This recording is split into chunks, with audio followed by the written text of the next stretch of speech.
The weakness you feel is strength. Unveil, the path will reveal itself to you. Hello everybody. Hello. Welcome.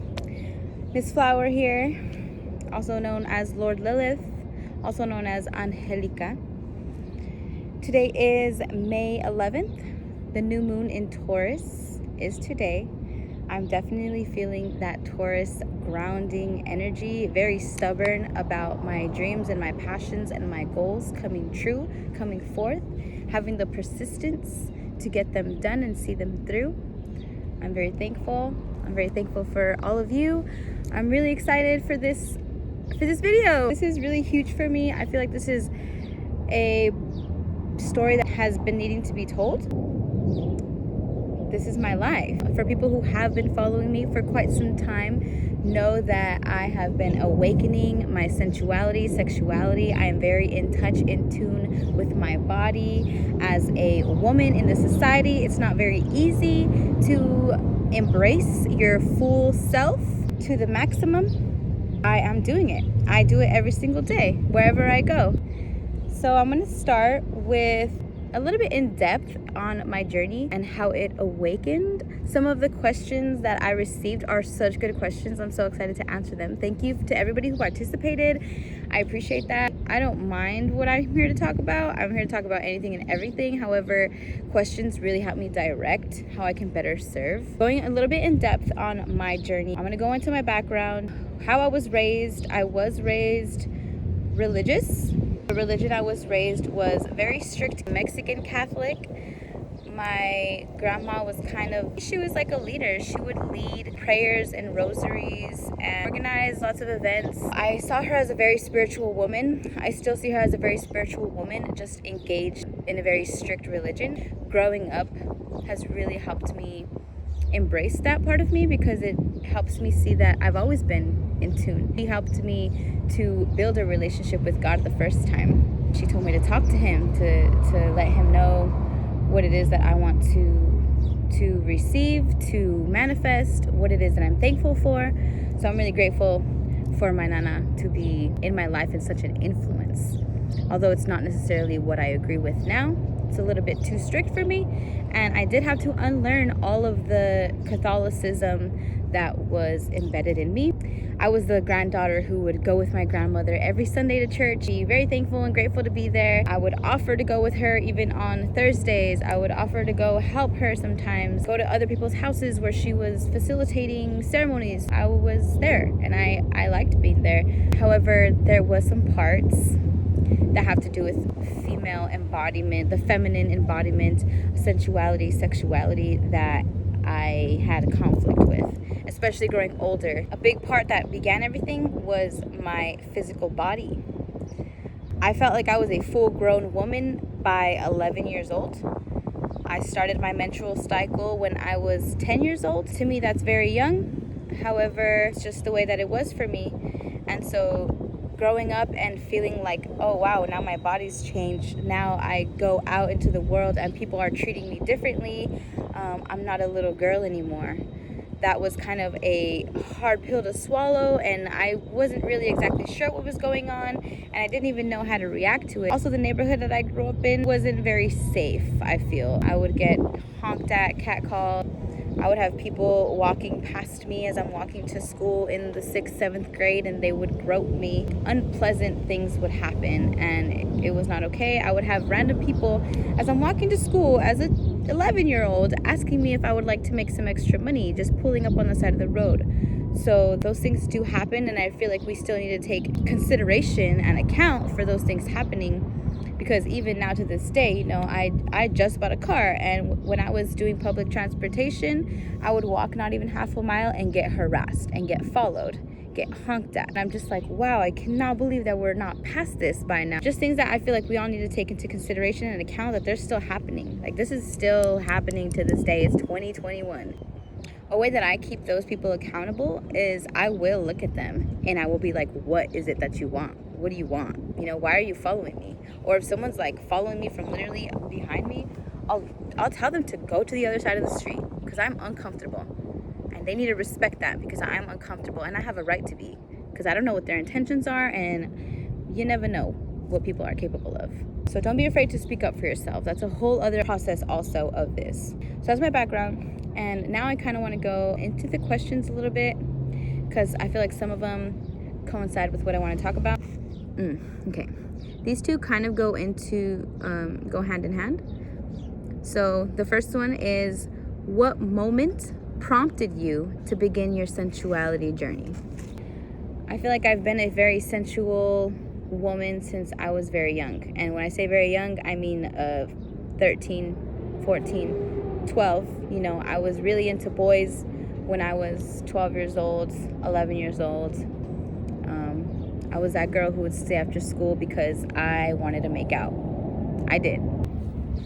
So being one of those girls who was very curious at a young age, you know, also because of the way that my body was changing, and young boys are curious also, you know, I was not a popular girl.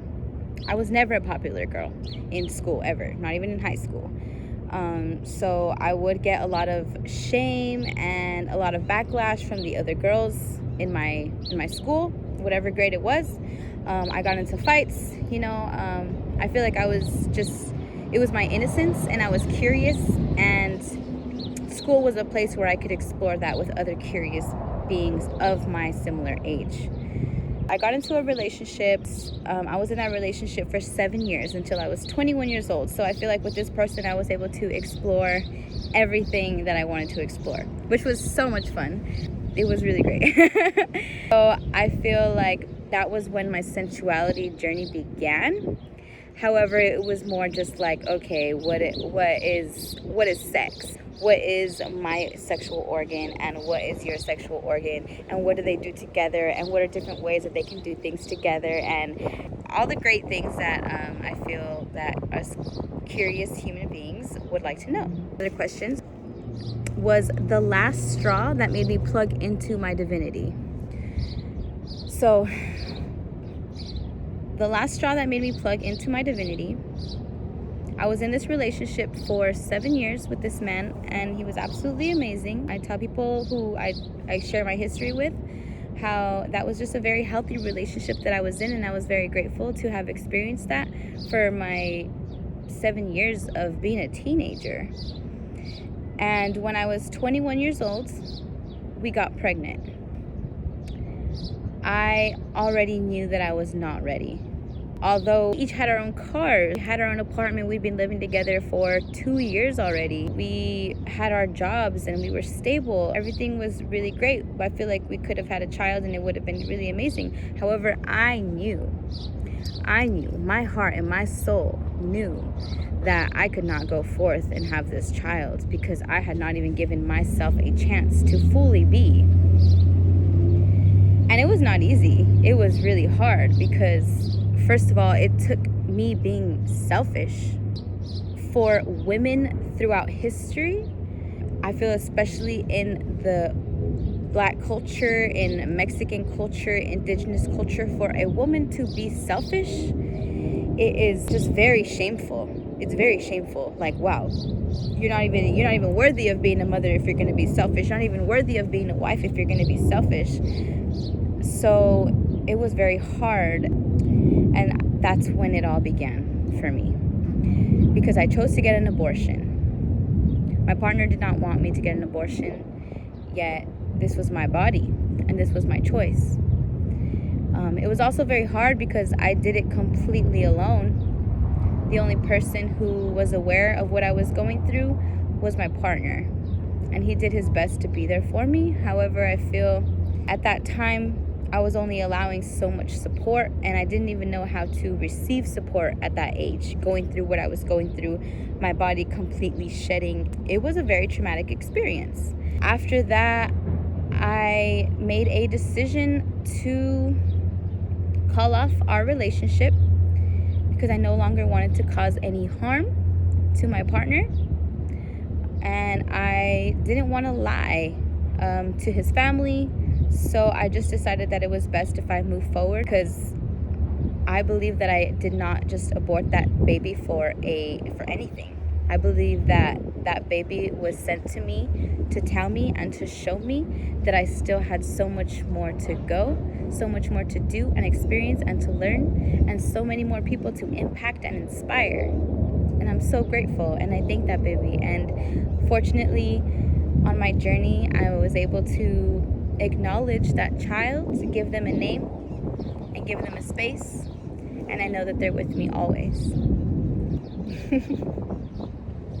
For all women who have had abortions out there, I just want you to know that you're not alone. It is a traumatic experience, even if I feel some women are desensitized and some of us just push it back and push it down, and we learn to cope with it in other ways that are unhealthy. I want you to know that you have a support system here. If you feel like you want to reach out to me and talk to me about yours, please do. Too much of us feel like we're alone, and we're not alone. There's so much of us out there. So please reach out. I honor you, and I honor your child. Okay, I want to go ahead and go into the next question. Let's see, kind of cute, is was I ever a shy person? My sun sign is an Aries.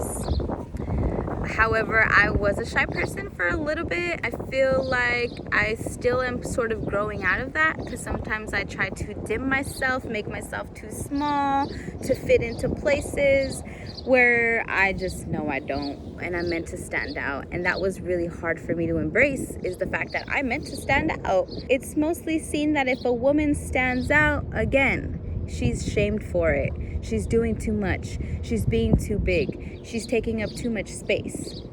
So I definitely was a shy person. I took a long journey to come out of the shyness. A lot of that had to do with the sex work that I was doing. A lot of it had to do with performance. A lot of it had to do with creating my alter ego, Lord Lilith, so that I can give myself the permission to be ugly, to be enraged, and to show that and express that without guilt or without shame. Yeah, I was a shy person. Let's go to the next question. This one's actually really great. I like it. I hope you like it too. So, how did I overcome societal pressure of censoring stereotypical female sensuality? That's a big one. Continuing from where I left off with the story of my past, after I got the abortion, I left my partner of 7 years, and I decided I want to explore my sexuality. So I began to date women. That was step number 1. Once I began to date women, it was a different game for me. I went from being in a 7-year heterosexual relationship, which seemed very stable and healthy, the typical stereotype of what a healthy, happy relationship is, to then dating women, bringing them home to meet my mother, who was also religious at the time, seeing her reaction. When I started to date women, I could see the shift in my family's energy. I felt like I couldn't be around them anymore because of the comments that I would get. I felt like a failure around them. I felt like I disappointed them. And choosing to live my life, I was purposefully going this opposite route that I was leading. Just this tiny step of opening up my sexuality and sharing it with them, I could already tell it was not going to be a supported endeavor from my family. So that's when I started separating myself from my family and not really sharing anything with them and going on my own path. However, doing that, I feel like growing up, I wanted to make my family proud, which is another thing I feel like is embedded into me from my culture, especially as a first generation child. My mother is born in Mexico. So as a first generation child, your parents came here so you can have a better life. A better life means getting a good education, getting a good job, getting the car you've always wanted, buying a home, having a child, you name it. After changing my life and going a completely new direction, I could not do those things anymore. I did not see those things in my life anymore. I could not resonate with those things. I was young also. I was 21 years old. And I really just feel like we put so much pressure on young adults to become this thing that we're all inspired by and we all look up to and admire, when they need us to look up to and admire. I took that on as myself. And so that was the beginning, was exploring my sexuality and realizing, damn, I'm not heterosexual. I'm not straight. No, I love women. They're absolutely beautiful. You know, I love feminine men. You know, I love gay men. You know, I love masculine women. It's just, I am love. Learning that took a long time to understand and give myself permission to do that without shame. Another way that I helped myself go against societal standards of what a typical woman is and the censorship was beginning to model. I started modeling, and my first photo shoot, I was nude and I was body painted. And wow, did I feel great. I felt really free. I felt more me, alive and liberated than I have ever felt. And for those who are into numerology, I have a life path number of 5, which is freedom, change, adventure. I love it all. I want to try new things all the time. And when I try something that I like, ooh, I love it. I love it, I love it, I love it. So then that was kind of my thing for a while. I just embraced my nudity. It felt so good to be naked and to love myself naked with no clothes on, and just to see myself feel good and feel myself, and the embodiment of the feminine. It was absolutely amazing, and it really liberated me to the point where I could not stop. And even to this day, I keep going. It's absolutely beautiful. It's great. It's really changed my life, and I can see how I've impacted those also. However, I am going to share that when I first started sharing images of myself in the nude, whether they were artistic or not, I would get people messaging me and just being like, wow, I can't believe that you're doing this. Like, you're too beautiful to be taking photos like this. Like, you're too gorgeous to be putting your body out there like this. Okay, so I'm just going to finish the rest at home. So I would definitely get messages, feedback from folks who knew me before this awakening, who were not happy, and I lost a lot of friends. A lot of supporters. People who had worked with me before no longer wanted to work with me, which is totally fine, and that's gonna happen. Once you start embracing your femininity and your true self, and you start living in your full truth, people are going to be upset. People aren't going to want to be around you. People aren't going to agree with you. They're not going to understand. They're going to think that you're crazy. They're going to think, oh my God, what is she doing? She's ruining her life. And let those people think whatever they want, as long as you know what you're doing. And even if you don't, as long as you feel whole and full and like you're truly honoring yourself, that's really, truly all that matters. That's really, truly all that matters. Please remember that, because I remember just like, I would have these moments of doubt. It would just make me trip on myself, trip on my own path. There wasn't people around me that I knew that were doing what I did or that were on a similar path as me. So I felt very alone. I felt like such an outcast. I felt like I was fucking weird, and I did feel like I was doing too much. Sometimes I still do that, and I have to tell myself, like, no, you're not doing too much. They're not doing enough. You're a big person, you're a big soul. You're not meant to fit in these little boxes that have been constructed by who knows what. No, that's not what I'm meant for. I just want you guys to remember that this is about nobody else but yourself. And the more that you honor your true path, no matter what it looks like. I have had my best friends that I thought understood come to me and express to me how they were worried about me, or how they thought that the way that I was living my life was dangerous. Or lately I've been getting careless a lot, which I love now. I embrace when people come to me and they tell me what they think about the way that I'm living my life. I almost find it kind of entertaining because people are gonna act like they're worried about you, and the truth is that they just can't really see you anymore, because you're changing and you're growing and you're embodying your full self and who you really truly are. So don't be afraid and don't be ashamed. I know it's hard. Another one of the questions that I got that I want to answer is, how do I alleviate myself from mental blocks? That's a really good question. I had to like think about that one for a little bit. I am a person, I'm very hard on myself. I strive for perfection.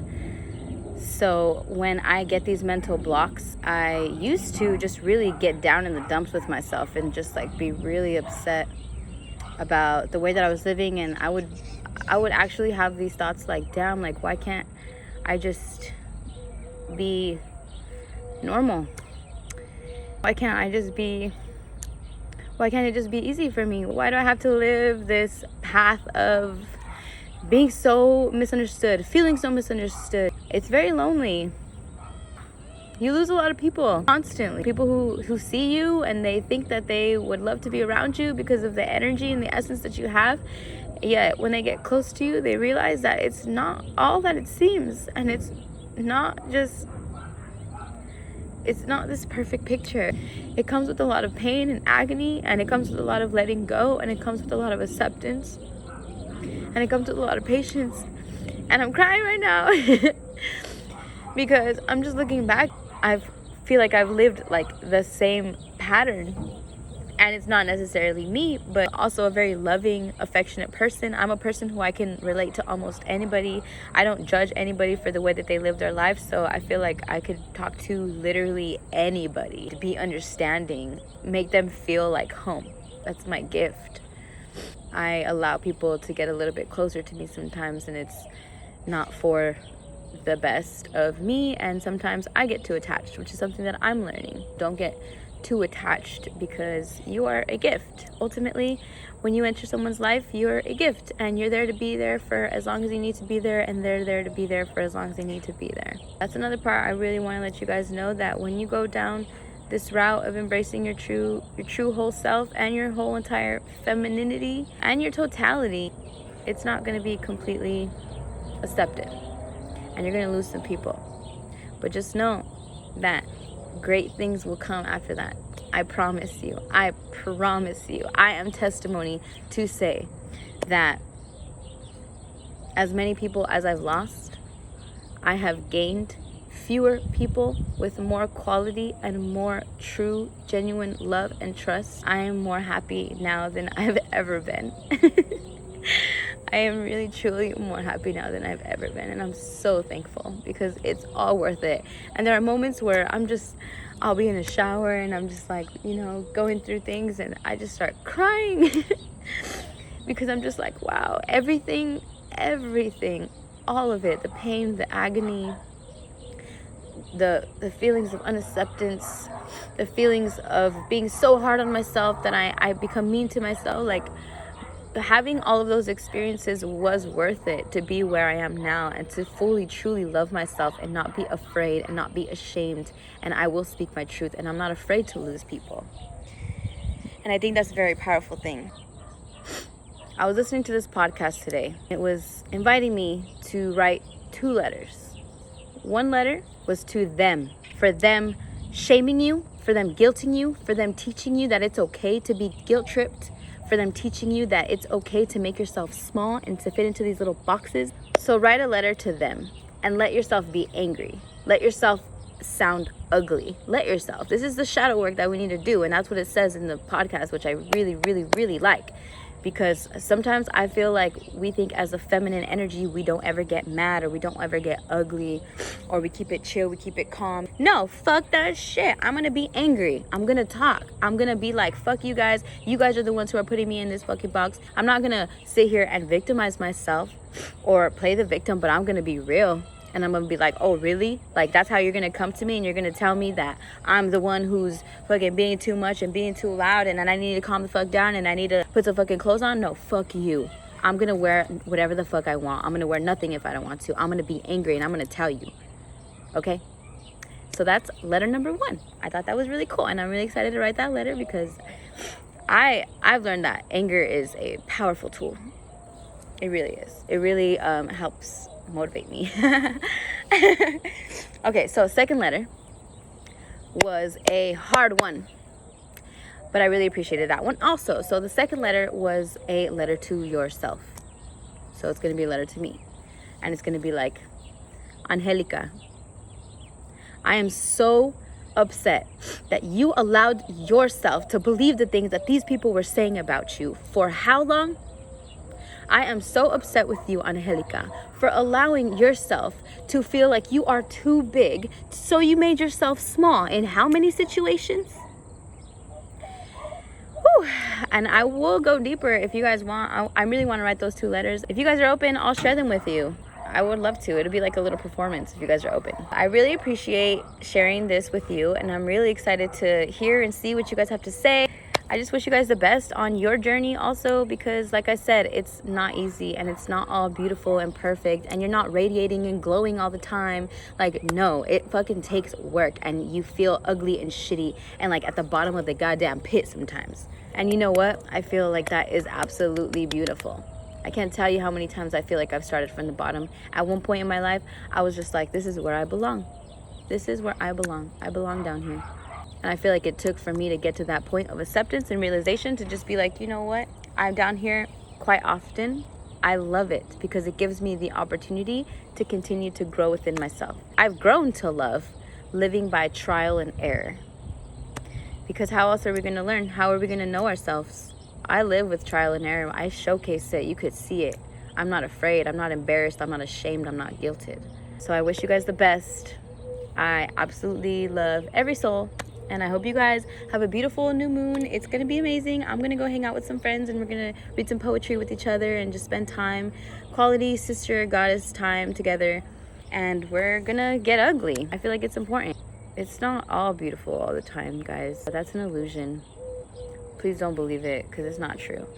So, much love to you guys. I'm about to sign off and sign out. Yeah, much love.